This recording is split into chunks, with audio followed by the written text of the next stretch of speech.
gaba ake gane zurfin ruwa mutane da na tsaye ake gargadin rayuwar na zaune. Da na gaba ake gane zurfin ruwa mutane da na tsaye ake gargadin rayuwar na zaune.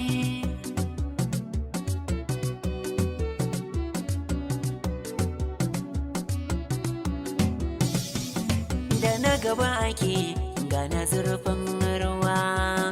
ka tsallake bado sai ka ɗauka inuwa, kalla ka ga shirin naka ne dan uwa, domin kuwa yana taimakon rayuwar mutane. Da na gaba ake gane zurfin ruwa mutane da na tsaye ake gargadin rayuwar na zaune. Da na gaba shirin na da daɗin gani. Shirin da na gaba ake gane zurfin ruwa shiri ne da ke gayyato muku manya-manyan mutane don jin yadda suka sha gwagwarmaya a rayuwa domin ya zama abin koyi ga na baya. Da na gaba ake gane zurfin ruwa shirin Hausa bakwai tauraruwar al'umma. Masu kallon shirye-shiryen gidan talabijin na Hausa bakwai TV, Assalamu alaikum, barkanmu da sake saduwa da ku cikin wannan shiri na da na gaba ake gane zurfin ruwa. Shirin da na gaba shiri ne wanda hukumar gidan talabijin ta Hausa bakwai TV da ke jamhuriyar Kamaru wadda ke yada shirye-shiryenta a dukkanin nahiyar Afirka kusan ƙasa 54 da ke kallon mu a halin yanzu, da ma makwabtan ƙasashen Afirka irin su Saudi Arabia da Amerika da sauran ƙasashe. To ba tare da bata lokaci ba, za mu haɗa ku da wani babban jangwarzo, babban bakonmu na wannan mako a cikin wannan zaure na da na gaba ake gane zurfin ruwa, wanda ake kira da suna Alhaji Bashir Wada, wanda ƙwararre ne masani wajen harkokin al'umma na yau da kullum, kuma ɗan kasuwa ta wani bagiran kuma ɗan siyasa, wanda kuma shine mai faɗi a ji musamman ga al'umma na wannan yanki a wannan nahiya ta jihar Kanan Dabo ta Dabo. To jama'a assalamu alaikum, a takaice sunana Bashir Wada Kura, wanda aka fi sani da mai sabuwar singa, kuma an haife ni a tsohuwar karamar hukumar Nasarawa, wadda lokacin tana hada da jihar da karamar hukumar Fage. An haife ni a 1970 da yan kai, wato yanzu ina da kimanin shekara 50 ba kaɗan kenan, kuma ina da iyali, ina kuma da yara, kuma na yi karatu na primary a nan jihar Kano, inda na fara a Dabo Primary School, sannan kuma na je Stadium Secondary School. Na fara Stadium Secondary School, sannan aka canja mana makaranta zuwa Zaria, wata makaranta ake kira Tabo Secondary School. Bayan na gama da wannan makaranta ta Tabo School, na zo na ci gaba da karatu na, inda na fara samun admission a CAS, wadda ake sani da fage ta shara shiga jami'a. Na fara ban wuce shekara ɗaya ba, sai kuma result ɗina fito, wanda na samu na tafi jami'ar Bayero, inda na karanta economics, wato tattali kenan. Wannan shine ɗan takaicen tarihi na. To a gurguje kafin mu tsanduma cikin harkokin al'ummomi, musamman yadda muka samu labari ko kuma bincike a cikin wannan shiri na ganin cewa ka dama wajen ganin cewa an tallafa wa al'umma, musamman a ganin yadda nahiyar Najeriya ta kasance a wannan lokaci, kuma tsaye kake tsayin daka wajen ganin cewa ka samu taro sisi tun talataini. Za mu so mu ji a takaice menene ya ja ra'ayin ka fara da harkar kasuwanci? Alal hakika gidanmu gidan kasuwa ne, mahaifina Alhaji Wada Kura tsohon dan kasuwa ne, wanda kuma yake na da rayu, Allah kara mashi lafiya.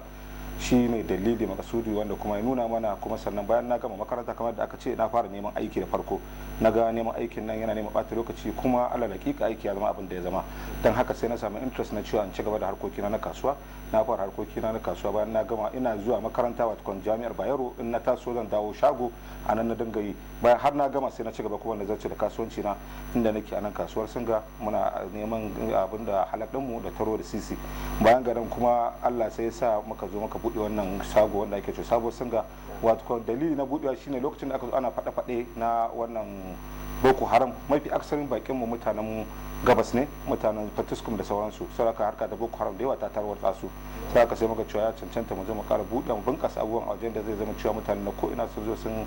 siya kuma sun samu abubuwa ga rahusa. Kuma sai muka cewa akwai mutane da matasa da yawa da muka taso da su ana tare da su ba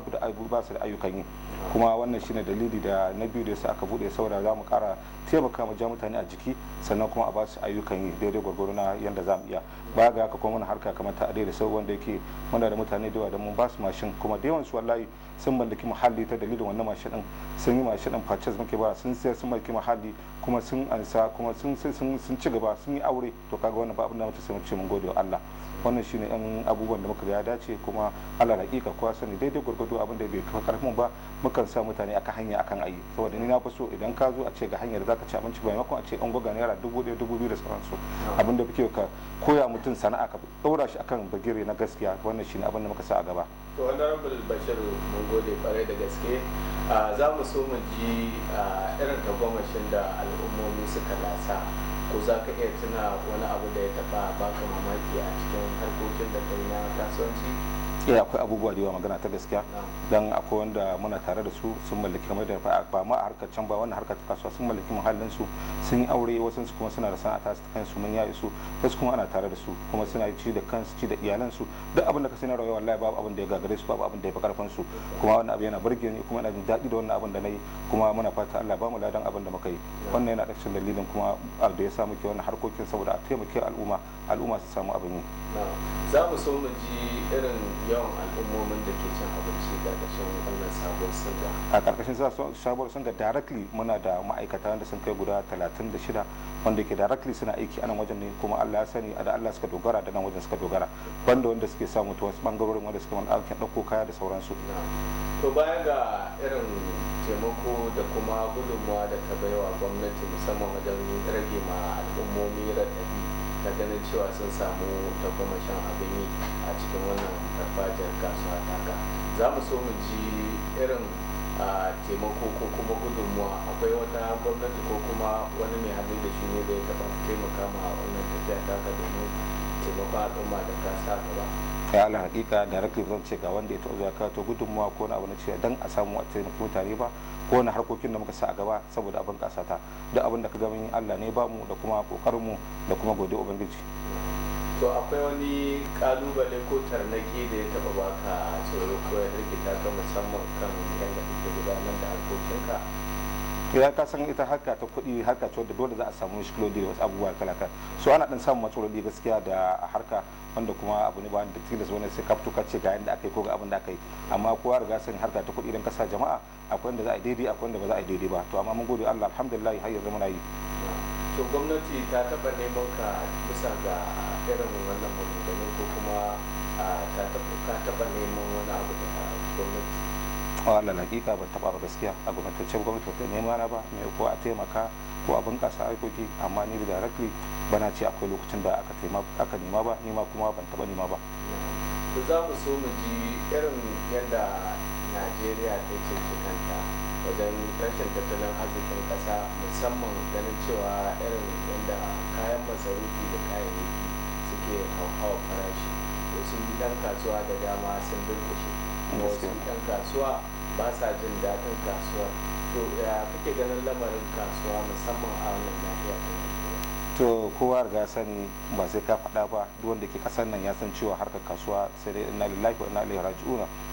Mun gode Allah dai da mu muna ciki har yanzu muna yi, kuma ba rasa ci ba, ba masa sha ba, kuma mu rasa taimaka mutane ba. Allah hakika kowa san cewa tattalin arzikin ƙasa yayi ƙasa. Idan ka duba kaga cewa shaguna da yawa ko ɗan kasuwa da yawa, wallahi ina maka jam'u in ba dai ban da figa, amma na san kusan rabi wanda suke harkar kasuwanci da yanzu ba sa da jarin abin da suke da shi da, ko ba sa cikin kasuwancin ko kuma ba sa iya abin da suke yi da, saboda rayuwa da kayayyaki ya yi tsada, an mai da mutane baya. Duk wani dan kasuwa in dai ba ya zama mashahuri na karshe ba, wallahi yana cikin wani hali, yana cikin damuwa, saboda duk abin da kake da shi idan ka duba gani kaya sun yi tsada, kasuwa abu naira 10 ka koma za ka so shi ya koma naira 20 ko 30. So haka idan kana da kaya kamar kala 10 a shagonka, ko ka ce misali kana da katan 100, idan ka koma wannan katan 100 zai da ko kasan 90 ko kasan 80, haka idan ka koma haka ake tafa ma, kuma za ka ci, za ka sha, za ka biya ma'aikata, za ka yi bukatun gabanka, kaga an ci bayi kenan. Amma kamar yadda aka sani wanda suke da jari mai karfi, wanda jari ina ce maka jari mai karfi nake ga maka, su wasu sun samu ci gaba saboda an rigo an koma kasa ta kuma kamar haka ce ta capitalism, wanda ke da jari mai karfi zai karfi, wanda ba shi da shi kuma ya kasa. Kuma ya kamata gwamnati ta duba akan wannan yanayi da muke ciki, ana cikin wani hali, wallahi mutane suna cikin neman taimako gaskiya kenan. To wani suna da ke gare ka Honorable Bashir Wada Kura, kuma kai ne mai sabuwar singa. In ka ji Honorable kila in ta da gada kila ka taɓa neman takara ko kuma ka hau karagar ne. Za mu so mu ji bayani kan wannan suna. An samu sunan na honorable saboda ka san gaza ce honorable kamar yadda ka faɗa mutum ya harka ta siyasa. Alal hakika na shiga harkar siyasa kuma kamar yadda na faɗa ka san al'umma lokacin da muka zo muna taimaka al'umma Allah ya ba mu damar da za mu taimaka al'umma tunda mun san cewa idan Allah ya baka wataƙila ya baka ba kai kaɗai ba saboda al'ummar suke tattare da kai idan kai kaɗai ne sai a baka daidai bakin ka so ana taimaka mutane daidai gwargwado da abubuwan da ake na yau da gobe marasa lafiya makaranta da sauran bukatu kamar yadda aka sani wannan shine sa mutane suka ga cancanta a fito a samu dama a fito takarar nan wataƙila abin da ake zai ƙara budawa misali in kana taimakon mutum 10 da abinka idan ka samu wata dama za ka taimaki 20 ko 30 ko 100 wannan shine sa mutane suka ga cancanta wallahi an sha tuntuɓa ta in fito takara nake amma daga baya dai mutane suka ga ya kamata a yi aka matsa da sai an yi kuma na je na shawara da magabata suka ga zai ba matsala sannan shi na aminta muka yi takarar nan kuma na zo na yi takara kuma daidai gwargwado mun gode Allah mun ga soyayya mun ga kuma jama'a daidai gwargwado duk wanda ya san lokacin da muka yi takara ya san mun ga soyayya kuma mutane sun fito sun yi to amma Allah kuma ya yi abin da ya yi ba kuma muna ga Allah lokacin duk abin da ya zama fi alkhairi Allah ya zaba mana wanda ba shi bane alkhairi Allah ya sauya mana sai muka yadda wannan ba shi bane alkhairi gare mu kuma tun daga nan bamu samu ci gaba ba gaban muke ci saboda wannan yasa mutane suka ga cancanta fito a takarar nan kuma muka fito muka yi tare muka ga karfin mu kuma mun gode Allah ba za mu gushe da gode Allah ba da kuma jama'a da suka yi mana wannan solidarity baya ga haka aka yi takarar nan sai kuma ga mutane da kuma su yan jam'iyya da su da yake su shugabanni da suka ga kokari da kuma jama'a da ake tare da su sai ya gama cewa na shiga cikin manya-manya wanda suke su ne stakeholders na karamar hukumar Nasarawa masu faɗa a jikin ko masu ruwan tsaki harkar jam'iyyar APC wannan shine dalilin da saka na ji ana cewa honorable kuma Allah ya sani ko muna tare da jama'a kuma jama'a suna tare da mu sai dai mu ce Allah saka da alkhairi to honorable duba da yadda yanzu Najeriya tana cikin wato maye gurbi musamman na waɗanda suka mutu Najeriya kuma yanzu 'yan takarkaru ke neman ƙuri'a ga mutane ga kuku 'yan kasuwa ne kuma musamman ba a yi sai da 'yan kasuwa so ya kake ganin alƙalma na buga musamman ga wannan siyasa ko da ne to ai kasan ba za a ce ba za a yi zaɓe ba ko ba za a ce 'yan takarkaru ba su fito ba kuma majority mutane kasar na zaga cewa masu neman sana'a ne kuma sana'a ne ko kuma 'yan kasuwa ne idan kana mutum miliyan 200 misali a kasar nan zaka samu cewa ma'aikatan ba su samu miliyan 30 ko 20 ko 10 ba so mafi aksar mutane zaka cewa kamar 'yan kasuwa ne kuma su ne masu dangwala ƙuri'a saboda haka abinda mu za mu kira ana wajen a fito a taimaki mutane sannan kuma 'yan takarkaru kala da yawa sun fito saboda haka muna 'yan takarkaru misali mu especially a nan jihar Kano muna ɗan takarkaru wanda suka fito a jam'iyyu kala-kala amma dai hankalinmu ya karkata da inda muke tunanin za a mutane adalci wannan shine abin da muka ya kamata mu faɗa a nan wajen kuma tunda ba shiri bane na siyasa directly ba za mu ce ga sunan dan takara ba sai dai in ku kai insistent misali amma for now ba za mu ce ba amma dai mutane ya kamata san cewa akwai adalci akwai adalin mutum akwai wanda san ya kamata akwai mutumin da ya san me ya kamata a yi mutumin da san cancanta a ciki sai a duba a ga waye yake da wannan qualities din to akwai wasu kungiyoyi da aka kafa musamman a cikin wannan yanki na jihar Kano wanda kuma na haɗe kai ne domin tallafawa al'umma domin kai gaci ga zaben wasu wanda ake ganin na gari ko za ka iya tuna kungiyar da ta shiga akwai kungiyoyi da yawa gaskiya ala hakika kamar yadda na faɗa mutane suna buƙatar a fito a taimake su babban abin da zai sa mutane samun kwanci hankali har su zo su zaɓuɓɓuka su ce a kuma a ci kuma an abin da shine a taimaki al'umma mutane suna cikin bukata kuma ana cikin wani hali harkar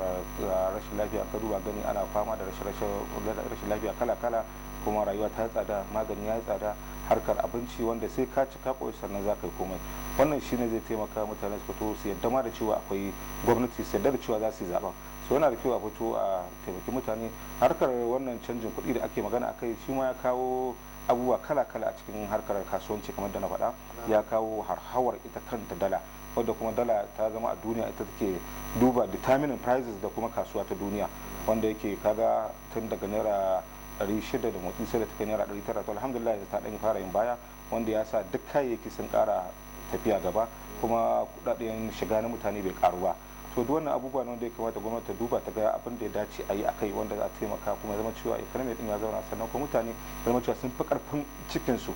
wallahi alazimu su kansu mutane ko in ce masu kamfanuka wani lokaci suna da matsala ko suna da rawar da za su taka akan su ga cewa abubuwa sun yi kyau. Alal misali akwai masu kamar haka wani abinci aka fi ci da yanzu a kasar yanzu ba wanda ya wuce shinkafa aka fi ci, sannan kuma ga cewa farashin shinkafa na ya wuce yadda kake tunani. Shinkafa ta gida ana magana 32,000,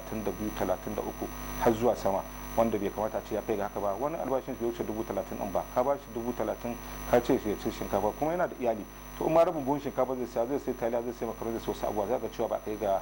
bai samu abin da yake bukata ba. Kuma wannan yana ɗaya daga cikin abubuwan da ke kawo matsalar tsaro, insecurity da kuma sace-sace da kuma tarbiyyar yara matasa take lalacewa. Samun yayi karaita, sannan kuma abubuwa suna tsada. To ya kamata gwamnati ta shigo da su, kuma su kamfanin kan su duba akan harkar shinkafar da sauki. Gwamnati ta taimaka daidai gwargwado sun ta ba su gudunmuwa na basussuka da ake barwa, wanda yake biyan shi a haraji mai ake cewa interest mafi karanci, wanda ya kamata su duba su masu taimaki al'umma su ga cewa farashin kayayyakin nan yayi kasa. Kamar kwanaki ana sayar da shinkafa na sarar da samfara da 19,000 zuwa 20 mai wannan binciken, kuma shinkafa bai kamata wannan ta gida ba ce ta wuce 30,000 in ka duba. So duk irin wannan abu ya kamata gwamnati ita kanta ta zo ta tsawatar musu ta yi magana akai, saboda ka in abin nan ba zai yi ba a kawo wasu hanyoyi wanda zai zama cewa an buɗe hanyoyi ko kuma an buɗe bodan nan, in ba za su gyara ba ya zama cewa kayayyaki sun shigo saboda a samu sauƙi mutane, saboda mutane kake mulka kuma mutanen nan ba sa jin daɗi, akwai matsala. Saboda ya kamata a duba a ga cewa abinda duk zai taimaka mutane samu sauƙi a rayuwarsu. Wannan shine abubuwan da ya kamata a ce an yi. To kana da wani kira musamman ga su 'yan takarkaru, musamman ganin cewa suna buƙatar ƙuri'a talakawa, kuma talakawa suke ji a jika kuma suke ji a jikinsu, kuma wasu da yawa sun ma yi fushi cewa ba sa zaɓe, musamman cikin 'yan kasuwa. Ya kake ganin wannan al'amari? Na farko sai a haƙurtar da su wanda suka shiga su zaɓen nan ba, saboda kai duk lalacewa ƙuri'arka za ta ka sauyi. Ƙuri'arka ita za ce makamanka misali a harkar nan, saboda ka mutane su kokari su haƙura su fito su juya su ga wanda ya cancanta su zaɓe shi. Kuma su 'yan takarkaru ya kamata su duba su tabbatar cewa mutane suke so su mulka, mutanen kuma su za su kai su. Kada ya zama cewa mutum ya taimake ka ko ya zaɓe ka ya zama cewa kuma shine bawanka. Kai fa a ƙa'ida kai kamata ka je ka zama bawan shi, aiki ya tura ka kai mai. Saboda ka 'yan takarkaru su cewa suna da manufofi masu kyau, idan sun samu damar su taimaki mutane, kuma ya zama cewa sun kawo tsare-tsare wanda zai kawo ci gaban ƙasa, ba wai aljihun mutane ko ka samu kawo musu kuɗi a wanda yake iyaye da 'ya'ya da jikoki da kakanni da wa za su mora. Abin da ake bukata kenan, ya zama cewa an sauwaka an ka tsare-tsare wanda za a samu sauƙin rayuwar mutane, duba harkar kuɗin shiga da harkar yadda ake ansata, yadda kuma duk inda kuɗaɗe suke zirarewa ya zama cewa an toshe su. Ai ba wai ba a samu bane, ko kuma da matsalar da ake samu kuɗaɗen da ake samu na shiga yawanci suna zirarewa, saboda haka shi sa ba a samu wani mutane abin da ya kamata. Kuma ya zama da cewa idan an kawo tsare-tsare wanda ke idan an kawo mutum ya yi handama kuɗin al'umma, a kawo tsari wanda za a hukunta shi, zai sa kawo sauƙi da cewa mutane ba za su danga wannan abubuwan ba. To wannan yana da abubuwan da mutane kamata su duba, kuma su ma 'yan takarkaru in sun samu dama su duba su gani, kuma su fito su taimaki mutane, su kyautata mutane, da su yi mu'amala da mutane ta gaskiya, su san mutane ne suka zaɓe su san mutane aiki suka tura su. Wannan abubuwan da ake bukata kenan. To a ƙarshe menene kiran ka musamman ga al'ummomin Najeriya da kuma duk inda suke a faɗin duniya ko Afirka? Da magana abin da nake bukata mutane, na farko babu abin da wuce addu'a, mu sa Allah a gaba, kuma mu yi istighfari. Abubuwan da muke marasa kyau mu daina yin su, in Allah da zamu ga sauyi. Ubangiji in ka duba ga ya sauka maku da abu, halin mutane mafi akasar shi yake kawa, saboda haka mu zaman cewa mun yarda cewa Allah shi ne yake yi, shi yake bada, shi yake hanawa. Mu yarda cewa Allah shi ne komai. Saboda haka idan aka yarda da wannan zaka cewa an gyaru, kuma mun san cewa zamu koma ga Ubangiji, mutane a koma ya addu'a, sannan kuma bayan kuma an yi addu'a sai mu gyara halayenmu, sannan su kuma wanda suke mulkan mu suke shugabantar mu su ma su gyara halayen su taimaka. Saboda ina ga maka idan mun bai rana da sata aka ce da wani idan mutane suka zama sun lalace, to da in ka duba saman zaka cewa mafi akasari wasu ana pushing din su ne suke zuwa suke abubuwan da ba su kamata ba. Wallahi idan kana da shugabanci na mai kyau zaka cewa al'umma wanda suke kasa su ma za su biya, za su yi abin da abin nan. Idan aka samu dama ana taimaka al'umma, wani wallahi ba zai samu dama da zai wasu abubuwan da na rashin kirki bar sauransu. Mutane suka zama da engage, suna da ayyukan yi. Duk matasan da kaga suna wasu abubuwan da sauransu abin yi ne fa. Duk matasan da ya zama zai cewa idan ya tashi da safa akwai wanda zai fita ya samu ya ci abinci, ya taimaki gidan shi, ya koma ya kwanta gobe ya ƙara fitowa cikin lafiya, zaka cewa duk abubuwa suna tafiya daidai. Harkar security a duba ta, magana ta gaskiya security yana ɗaya daga cikin abin da yake kai kwanciyar hankali da mutane su fito su yi harkoki wanda ya kamata. Idan mutane suna da dama akwai tsaro za ka fitar tashi daga nan ka je Zamfara ka dawo lafiya kalau, ka je Katsina ka dawo lafiya kalau, ka je Lagos ka dawo lafiya kalau, to arziki zai bunƙasa. Amma mafi akasari yanzu zaka cewa mutane ba sa iya tafiye-tafiyen nan saboda babu kwanciyar hankali. Saboda kuma muna buƙatar a duba harkar tsaro, harkar security ita ce tsaron nan da harkar lafiya. Mutane ana cikin rashin lafiyoyi kala-kala wanda kowa sani zazzabukan nan da sauransu, amma magani babu shi. Mutane ya kamata a duba wannan. Akwai harka wadda yake ita ce ta matasa wanda nake cewa empowerment, a dinga kawo masu tsare-tsaren da a taimake su, a koya masu sana'o'i da sauransu. Ba sai ka ba mutum jari ba ko ka ɗauki kuɗi ka ba mutum, ko ya zo maka jigale sai ka ba shi kuɗi. Amma idan akwai tsare-tsaren da ake na koya masu sana'o'i da sauransu, idan an gama a duba ga abin da ya kamata a yi wa mutum, sai ga an samu canji. Wannan su ne takaitan abubuwan da nake son faɗa. Sai mu ce Allah bunƙasa wannan tasha, kuma Allah rikata, kuma ma'aikatan su ce Allah saka masa lakari, Allah kuma ya ƙara masa basira da kuma danƙon zumunci da kuma soyayya da al'ummar mu ta nahiyar Afirka nan wadda suke gaba ɗaya suke kalanta inda Hausar nan ta fi a Afirka, kuma da saka muku alkhairi. Allah mai da ku gidajen ku lafiya. To masu kallon mu duka a nan za mu bisa aya a wannan shiri na da na gaba a cikin tare da babban bakonmu Honorable Bashir Wada Kura wanda yake sabon sallah.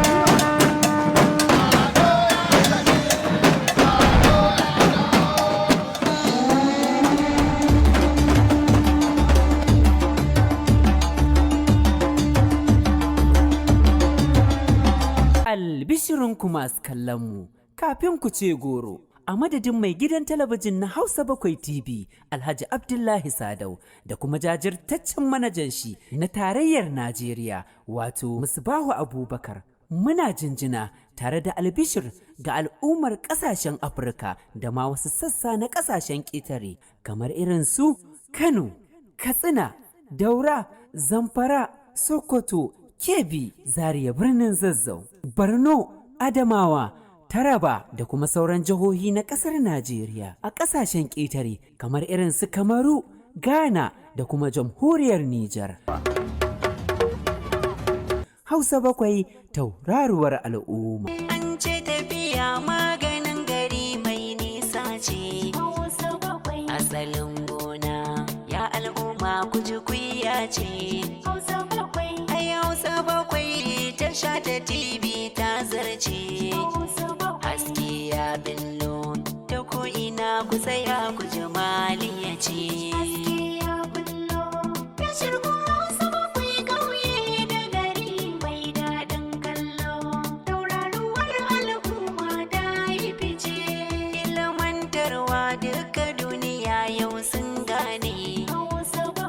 Wa'azantarwa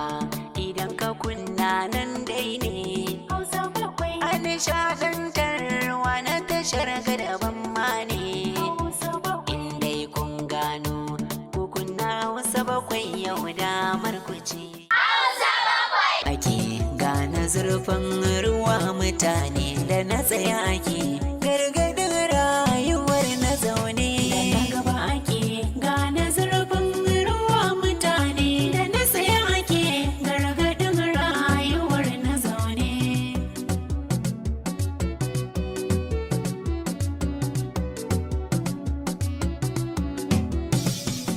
Da na gaba ake gane zurfin ruwa, ka tsallake bado sai ka ɗaukai inuwa, kalla ka ga shirin naka ne ɗan uwa.